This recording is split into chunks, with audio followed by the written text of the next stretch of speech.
Christina, be sure to tune in this Saturday for Local Living at 9:30. We visit the Augusta Canal. We talk ways to give back. Plus, we sit down for some really good food. Saturday at 9:30.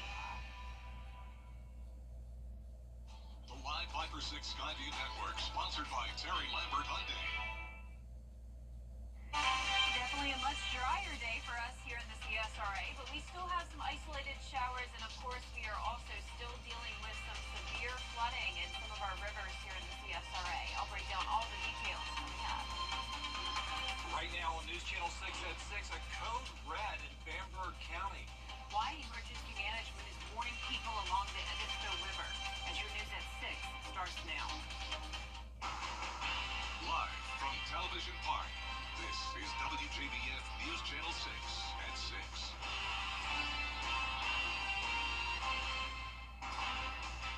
Good evening, everyone. I'm Jenny Montgomery. I'm Brad Means. Thanks for joining us as coverage you can count on begins with a code red issued for people living along the Edisto River from Embry Road to the Bamberg-Colleton County line. County leaders strongly urging them to evacuate as water levels continue to rise. News Channel 6's Hannah Latier is live now on the Edisto River Bridge at the Orangeburg-Bamberg County line with more. Hannah? Brad, Jenny, behind me is a house on the river that would be flooded right now if it wasn't for the raised foundation it's sitting on. But other homes may not be so lucky. No, I don't think I ever seen this quite this much water at one time. It's Larry Still's brother-in-law's house, who he said wasn't home. Larry also owns a house on the river off of Troy Road, but he wasn't able to get to it on Friday. Mass amounts of rain from Tropical Storm Debbie have already washed out many roads along the river, making it near impossible to drive down them. I come down here Monday, drove all the way to the river. I drove down here Wednesday and drove all the way to the river, but you could see it was rising. I think I might have had a little bit of water run up underneath the house, but I got all that cement in it. My house is 10 foot in the air. Because of the raised foundation, he's not worried his house is going to flood. He thinks a lot of his neighbors have already evacuated and that the water should start receding soon. Teresa Barlow lives down the road a little further away from the river. She's still seeing the effects. The ditch out here, though, it is rising, and so we do worry about that river. And like I said, we'll take our kids out of here, and head up to higher ground for sure. County leaders asking people to get to safety sooner rather than later. So we're asking folks to monitor it, watch it, and should the waters become dangerous or hazardous, we need everyone to evacuate immediately. And the county has a rescue team in place ready to help out anyone who needs to evacuate. But please call 911 in case of an emergency. And as of right now, that flood warning is supposed to go until Saturday at 7:30 p.m. Live out on the Edisto River, Hannah Latier, WJBF News Channel 6. All right, so let's find out where things stand now as we take our first check of the weather. Here's Chief Meteorologist Jenna Petracci. Well, the good news is that Debbie is far, far away from us now. It's actually all the way up near Canada. It is moving very quickly out of here, but we are left with a cold front over us, and that's why we have a few pop-up showers still happening. Of course, also those river areas still flooding. You can see we have that one shower over Augusta near Beach Island as well into Aiken County, and some more showers backbuilding behind it around Martinez. So a little bit of rain here and there. And then, of course, in Bamberg County, they had a shower come through earlier, but now, thank goodness, the county is dry. Just a shower off towards the north of Denmark, and that's where that aerial flood warning is that Hannah was just talking about. Once again, in case you missed it, it is from Embry Road down to the Colleton County line where you are urged to evacuate. On top of that, we also had more rain. From all of the rain we had already, we've received an additional ½ inch to 3/4 of an inch right over Bamberg today from the shower that came through. And of course, we also still have the high river levels around the Savannah River along the border of Allendale and Screven County, moderate flooding happening there. Looking pretty good, though, here on our SRP Park camera, Terry Lambert Hyundai Skyview cam. It is wet, but the rain has moved out. Temperatures are in the low 90s, 92 in Augusta, 93 in Barnwell, 95 in Louisville. Aiken, you're at 91, 92 in Wrightsville, and 92 in Saluda. Our western counties are under a heat advisory until 8 o'clock tonight. That's Wilkes down to Emmanuel. All of the CSRA, though, really dealing with the heat. Notice we are seeing up to 106 as that heat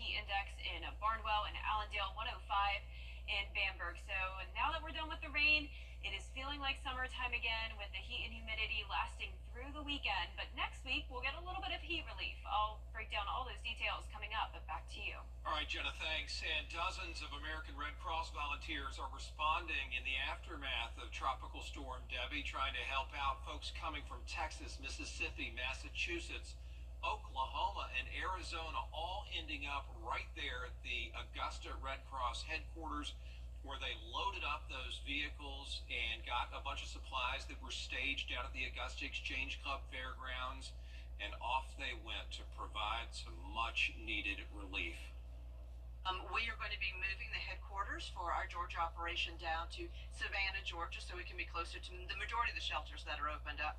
So behind us are all of our emergency response vehicles. They are the vehicles that we pack full of supplies that go to the individual shelters or go out into the community to deliver help and hope.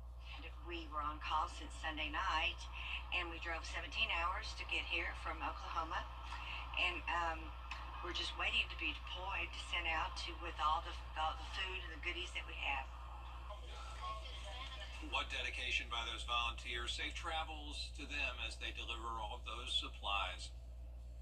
Friday was move-in day for freshmen at Augusta University. Students moving into college might be something university staff is used to, but for freshmen, this is the first of many firsts during their collegiate career. While some students know what they would like to study, they say the rest is yet to come. One student says she was sure that AU was the place to start. I chose nursing because my mom's a nurse, and just hearing all the stories of what she's encountered, I just really enjoyed. It just seemed like something I would want to do. And then I chose AU because I've visited before, and then after orientation, I was like, yeah, this is definitely somewhere I want to go. More move-in days are scheduled for this weekend. School leaders are anticipating nearly 11,000 students this semester. Gosh, those big bins and those little refrigerators bring back so many memories. Still ahead, new body camera footage from It's going to be a hot and humid weekend for us. Not as much rain, but still some isolated showers and storms around. And we are also keeping a close eye on the tropics. I'll have all those details coming up. Hi, Taylor joins us now for another check of the weather. Well, after everything we just went through with Debbie, I wish I could tell you that the tropics were quiet, but unfortunately we have another area that we're already watching. I'll have all the details on that right after the break. B&K Proud partner of the Atlanta Braves. You can't always choose the weather, but you can choose your weather app. Go with the most accurate and most trusted, the Live 536 mobile app. Download it today. Now, your most accurate forecast with WJBF Live 536. Welcome back. So we do have some good news when it comes to radar. We really aren't seeing much rain this evening. Chance is really around just 20%. And here's where the 20% is. It's right across the metro. Martinez down to Augusta. This just left North Augusta. So overall, the shower is shrinking in size and becoming a little bit lighter. Notice just that light rain now in Beach Island. As for Bamberg County, not a drop of rain. We do have that shower to the north of Denmark. Should not be an issue. There was around a half an inch to 3/4 of an inch of rain dumped down on Bamberg County just a couple hours ago. Of course, from the 12 to 14 inches of rain they received from Debbie, there is that aerial flood warning along the Edisto River Basin. So once again, in case you missed it, from Embry Road down to Colleton County, you are urged to evacuate because of severe flooding on the Edisto River. It's all from Debbie, which is fortunately now a post-tropical cyclone all the way up in Canada. So this has really picked up speed, moving it northeast at 38 miles per hour. Huge difference from the 3-mile-per-hour movement we had while it was over South Carolina. The reason for it is this cold front, so that really helps steer Debbie off towards the northeast. And for us, this cold front will linger in the area, bringing a few more showers and storms each day, but nothing too significant. Right now, you can see it looks a little bit stormy outside here on our Terry Lambert Hyundai Skyview cam. No rain coming down at the moment, though. 88, feeling like 99, a hot and humid day for us. Low 90s for the most part, and the heat index into the triple digits. So nothing too extreme, but we are going to still have the high heat throughout the weekend, really just back to summertime heat. Tomorrow we'll get right back to around 93, a good amount of sunshine to start the day, and then later on we'll have a few more storms popping up. So heat index around 106, 105 for Sunday, and then the relief starts to kick in on Monday, and then you'll really see those lower temperatures the rest of the week, which you'll see in a moment on the 10-day. But right now you can see we'll still see a few more showers developing around 7 o'clock to 11 o'clock tonight, but other than that, it will be dry. A nice start to your Saturday morning. A decent amount of sunshine, just some passing clouds here and there with some pop-up showers. Saturday evening, there's 6 o'clock, and then same thing for Sunday morning. A dry start to the day, so no issues there. And then later on Sunday evening and afternoon, going with a slightly higher chance of rain and a little bit more cloud cover, but still not expecting severe weather. Now back to that area that we're watching in the tropics. This is currently just a disturbance off the coast of Africa, expected to move across the Caribbean, and at that point it will be strengthening and will likely become our next depression. Now from there, it's still very uncertain exactly how strong it will get and where exactly it could go. So this is about as far as we know. It'll go up to around Turks and Caicos, and then from there it could go up more towards the northeast or more towards the northwest. As of now, latest models are showing a dip in the jet stream over the eastern seaboard, and that would allow the storm to be just far off the coast from us to not really see many impacts. But this is still very early out, so this will be next weekend into the following week. And of course, we also have the Bermuda High there on the east of it, so that will really help steer the storm. But once again, it's still early out, so there could be some changes, so we'll keep you updated. Lows tonight will be in the low 70s, and our highs tomorrow will be in the low 90s. And here's a look at your 10-day forecast. So low 90s throughout the weekend. Then we'll see those temperatures go down to 87 on Wednesday, 86 for Thursday. Definitely some below average temperatures for the month of August. And still some scattered showers and storms all of next week. Congratulations now to today's umbrella winner. That is Barbara Poolings from Augusta. Congratulations, Barbara. You can pick up your umbrella here at the station and sign up to win yours on WJBF.com. All right, Jenna, thank you. Coming up, the Braves are on the road, looking to get back in the win column. And it's the final week of high school scrimmages before football season starts next week. Kira Goldstein has sports next. And GeraldJonesVW.com. The CSRA's favorite news app is now even better with easier access to local news, weather, and streaming video. Download the News Channel 6 mobile app. Now, WJBF sports coverage you can count on. We are just 1 week away from the start of high school football, and teams around the CSRA are using one last scrimmage to make some final adjustments before the season starts. Over at ARC, the Musketeers will host Greenbrier tonight for one last scrimmage before they open their season next Friday against Burke County in the Bear Den. Head coach Keenan Grissett spoke about how hard his team has been working and what he's most looking forward to about being back under the lights. Definitely proud. I think we left a couple plays out there on the grass, but as expected for it to be the first game. But work is still to be done.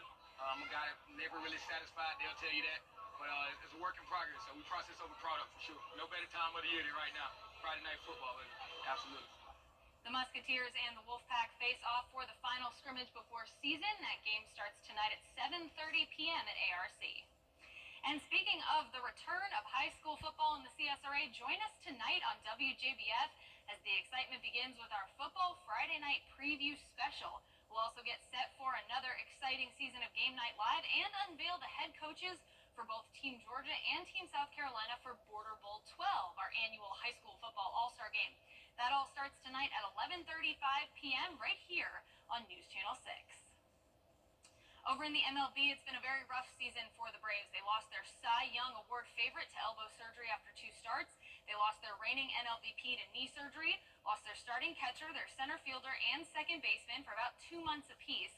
And recently, they lost their mascot Blooper to a calf injury. But through it all, they've stayed in contention in the wild card race. That is until maybe this week. Earlier this week, the Atlanta Braves took on the Miami Marlins and got shut out at home for the first time in 2 years. Since then, it's been rough. They opened their series against the Brewers with another shutout loss, and then they followed it up with big losses on Wednesday and Thursday, which means they were swept for just the 3rd time this season. They're currently riding a 5-game losing streak. They dropped to 4th in the wild card race, but they will look to get back on track and get back in the win column tonight when they open a 3-game series against the Colorado Rockies on the road. First pitch is at 8:40. I'll have highlights for you later on tonight. And finally, over at the Wyndham Clark Championship, round 1 took place on Friday after storm damage delayed The opening round, 18 holes in, and there's already a breakaway leader in Bo Hostler, who shot 10 under to open play thanks to 5 birdies and an eagle on the front 9. Hostler holds a 4-stroke lead on a host of golfers, including Ben Taylor and Austin Eckroat. Just outside the top 10 is former Georgia Bulldog Davis Thompson at 4 under. Aiken native Kevin Kisner shot 2 under on the day, is currently in 29th. Now, there are still a few golfers on the course, plus 3 more rounds, so we'll be keeping an eye on the Wyndham Championship and bringing you updates throughout the weekend. Hey, serious, Ray. You know, several years ago, some local folks created a Star-Spangled Spectacular on a South Augusta road. If you drove down that old highway, you needed to be prepared to salute. Take a look in this classic out there somewhere with George Escala. It may look like Main Street USA on the 4th of July, but it's Old Highway 1, and it's looked like this for months. Dominique Brown lives nearby. He's seen the flags. Have you ever looked at them and thought, what the heck? Yeah, I have actually. Like, every day going to work, just seeing them. There are 6 3x5 flags, crisp, new-looking, but not in front of any houses, not in front of any businesses. They're just on the side of Old Highway 1. These flags, I put them up again at the beginning of the year. I bought some new ones, and we're going to just leave them up. Richard Phillips and his wife Kathy are the ones waving the flag. They got the idea a couple of years ago when they drove through Aiken County, where there are U.S. flags on display. And they thought, why not go to the time and expense and put a half dozen up on Old Highway 1? I just thought they looked really pretty and very patriotic, and being across the street from Fort Gordon, it just seemed appropriate. The Phillips say when these flags wear out, they'll be replaced. I got a dozen more on standby right now. You get them on sale? Yeah. Phillips idea, Phillips work, Phillips flags, Phillips brackets. However, these are not the Phillips poles. Well, we just figured it's easier to put them up and ask for forgiveness later instead of permission. It's easier to get forgiveness. They are true flag fanciers, and we have no doubt what's number 1 on this old highway. Out there somewhere in Augusta, George Escala, WJBF, News Channel 6. Well, let's take a look now at our 10-day forecast. We still have some chances of rain, but not as much rain as what we had this week. Notice those chances going down to around 30 to 40% into the weekend, and our temperatures are going up. So high of 93 both Saturday and Sunday, then back down to the upper 80s next week. And that is our report for now. We're back at 7 after World News Tonight. Then we'll see you again for News Channel 6 at 11. Have a great evening.